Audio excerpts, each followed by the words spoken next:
You think it's love.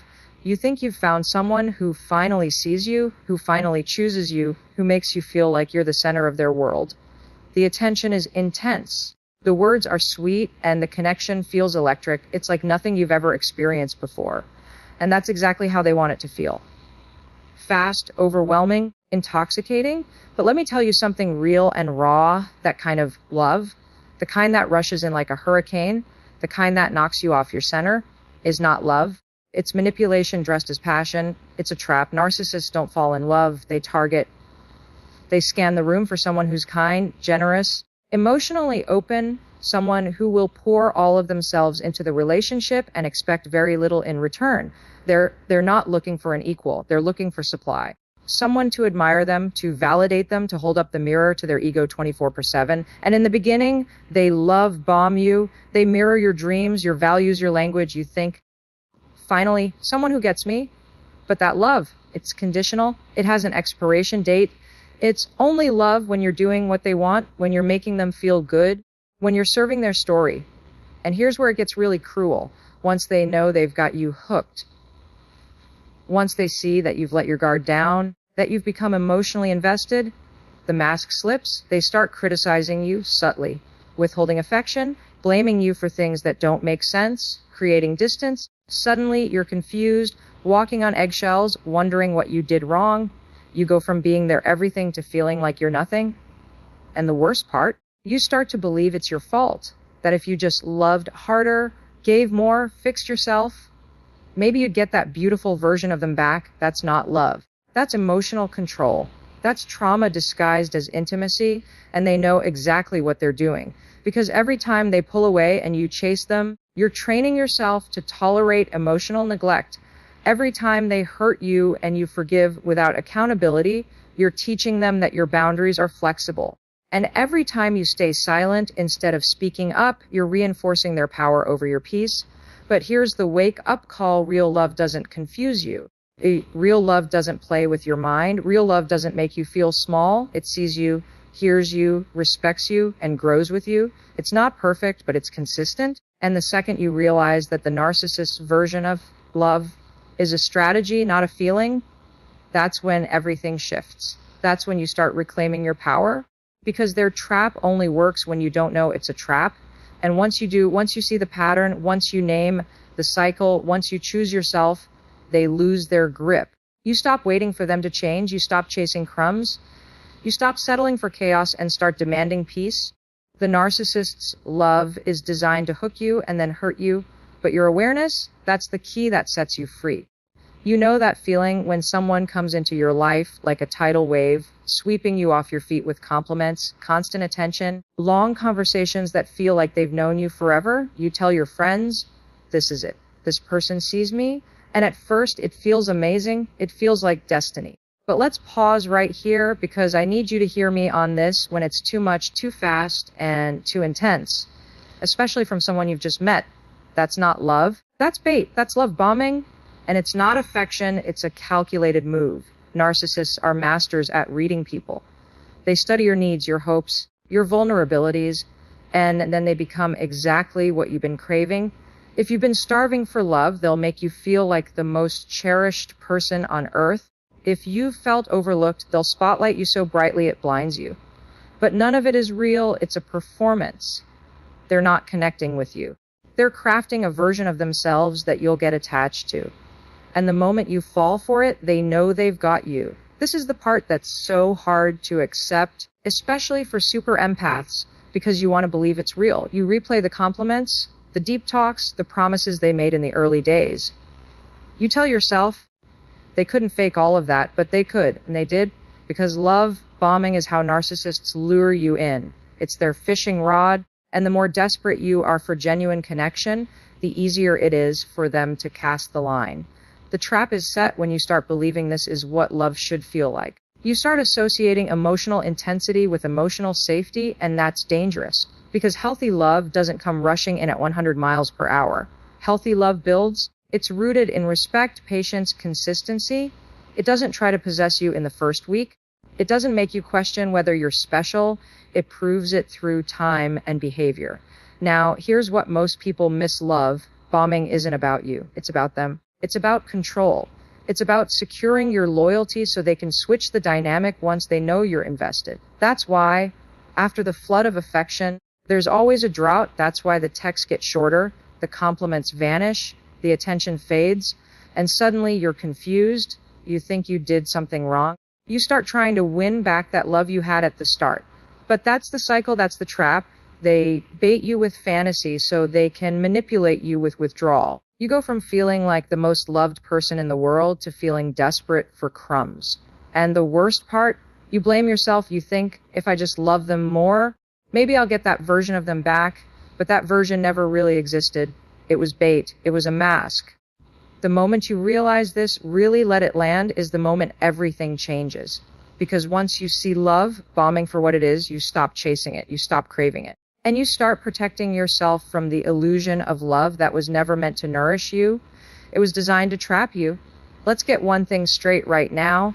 Love should never come with a rule book that only the other person gets to write. When you're in a relationship with a narcissist, what you'll quickly discover once the fog starts to lift is that the so-called love they're offering you is not based on mutual care or respect. It's conditional, it's transactional, and every condition is designed to benefit them, not you. At first, you don't see it. That's how skilled they are at masking it. In the beginning, they're all in. Compliments, gifts, grand gestures. You feel like the most important person in their world. But over time, slowly, subtly, you start to feel like you're on trial. Every word you say, every choice you make, every boundary you try to set, it all starts getting measured against their invisible checklist. And if you fail to meet their conditions, the punishment is swift, silent treatment, blame, guilt tripping, emotional withdrawal. Suddenly, the love feels like it's been snatched away. What's happening here? The love they gave you at the start, it wasn't real, it was a tool. And once they feel secure that you're hooked, once they know they've got your loyalty, then they switch. They start turning the screws. Now, your value in the relationship is based entirely on how well you meet their needs. You are no longer loved for who you are.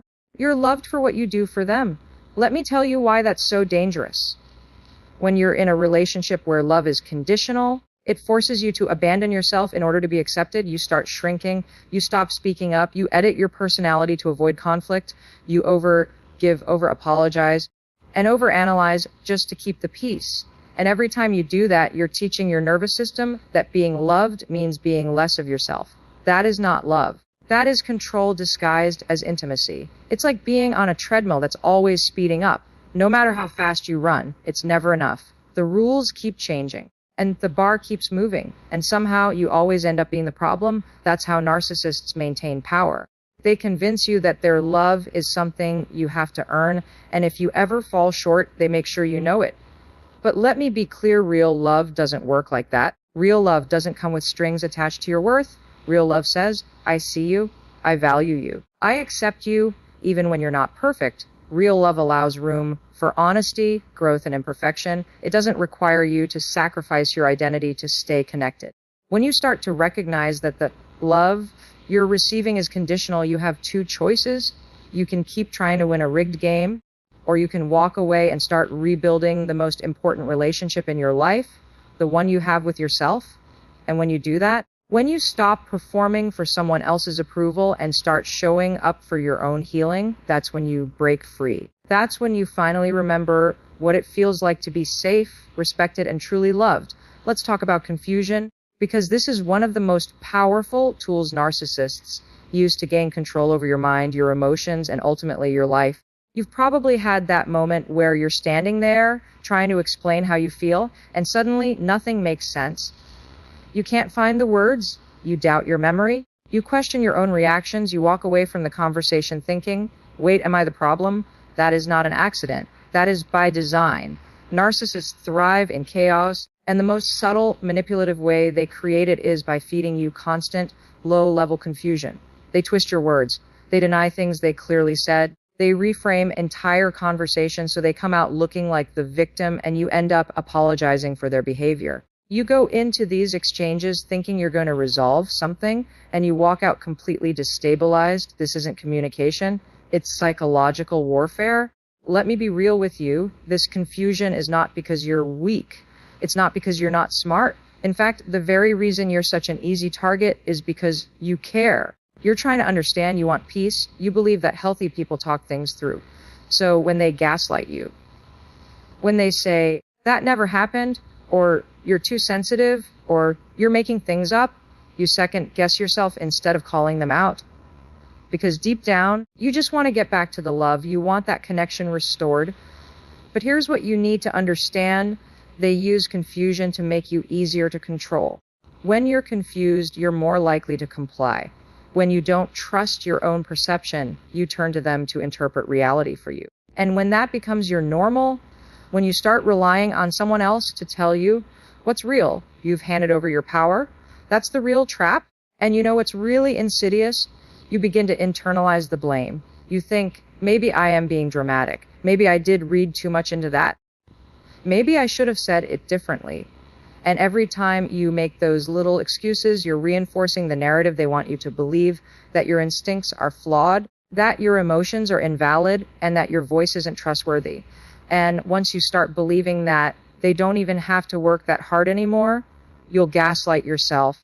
This is why people stay in toxic relationships. Not because they're weak, not because they don't see the red flags, but because they're trapped in a fog of confusion. They don't know which way is up, and when your reality is constantly being rewritten, the only thing you want is clarity, and the narcissist becomes the source of that clarity, even though they're the one who's creating the chaos. But you don't have to live in that fog. The antidote to confusion is clarity, and clarity starts with trusting yourself again. Start writing things down, start noticing the patterns, start asking yourself, does this interaction make me feel safe, or does it make me feel small? That's your truth.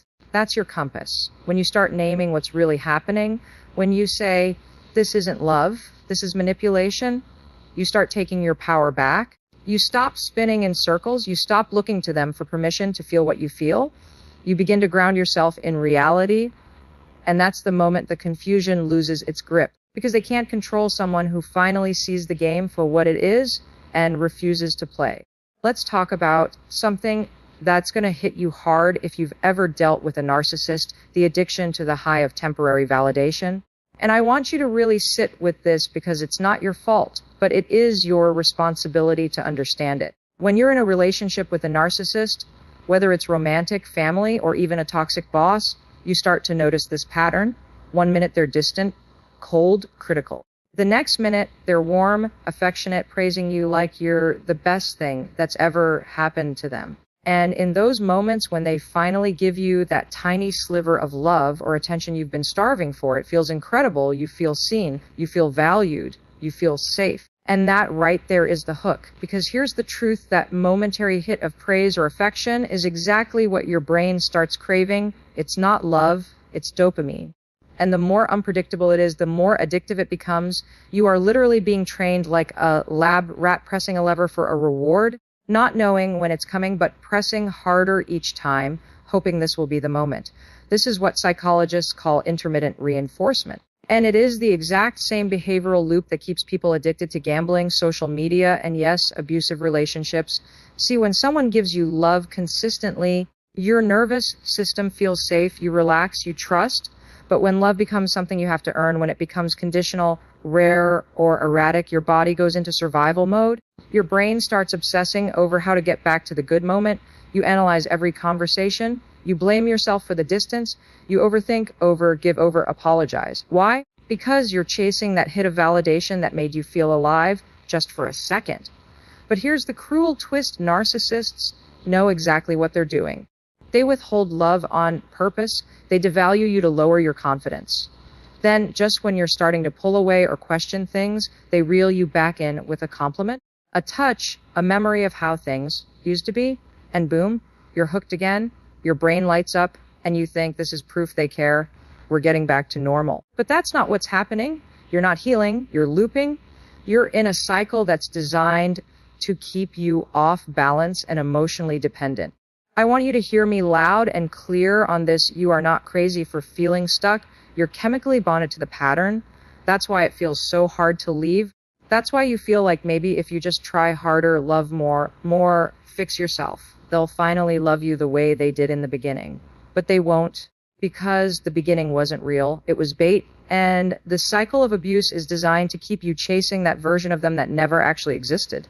The way out, you have to starve the cycle. You have to stop responding to the highs and stop internalizing the lows. That's not easy. It means sitting in discomfort. It means detoxing from the validation. It means reminding yourself over and over that you are worthy of love that doesn't require you to suffer for it. The more you reclaim your sense of self-worth, the less magnetic their temporary praise becomes, and eventually what once felt like a high starts to feel hollow. That's how you know you're breaking free, not just from them, but from the lie that their crumbs are the best you can get. Let's talk about the shift that changes everything. The moment when you stop asking, why are they doing this to me? And start asking, why am I still letting them?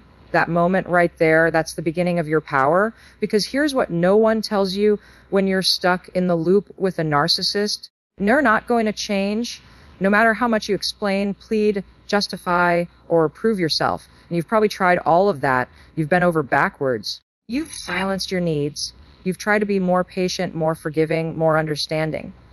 But none of that works, does it? You know why? Because the narcissist isn't in it for mutual love or growth or healing. They're in it to win. And to a narcissist, winning means dominating the emotional field. It means keeping you confused, off balance, emotionally reactive, and always reaching for their approval.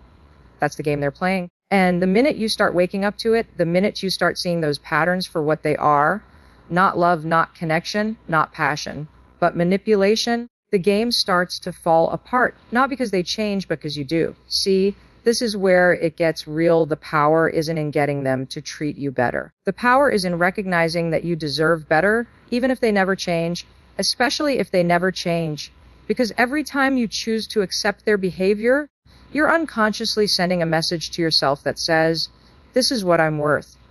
And I know that's hard to hear, but it's also the most liberating truth you'll ever embrace. Because once you see that staying silent, staying small, staying in the cycle is a choice, then leaving becomes a choice too. Healing becomes a choice. Rebuilding becomes a choice.